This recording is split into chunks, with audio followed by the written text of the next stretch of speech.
તો સૌથી પહેલાં બનાવટી ખેડૂતોને બનાવનાર ગુનેગાર કોણ? તો તે છે માતર કચેરીના અધિકારીઓ. તો પહેલાં તો તેમની ઉપર કાર્યવાહી કરવી જોઈએ. સીધી જમીન લેનાર અને વેચનાર ઉપર જ કાર્યવાહી ચાલુ કરી દીધી.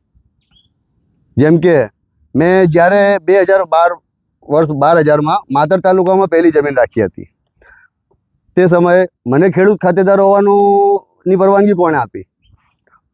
મારે ખેડૂત ખાતેદાર તરીકે 7/12માં નામ મારો કોને ચડાવ્યા? તે પછી જ મેં બીજી જગ્યાઓ લીધી ને. જે તે સમયે અધિકારીઓ હતા તેમનું તો કોઈ દોષ જ નથી આમાં તમામ વસ્તુમાં તો હું એકલો જ ગુનેગાર, કેમ કે આ બધું મેં જાતે કર્યું હોય. અને 12 વર્ષ પછી મામલતદાર વીવી પુરોહિત સાહેબ આવીને હુકમો કાઢે છે કે તમે બિન ખેડૂત છો. તો 12 વર્ષ પહેલાં મને ખેડૂત કોને બતાવ્યો? એની ઉપર કોઈ કાર્યવાહી નહીં.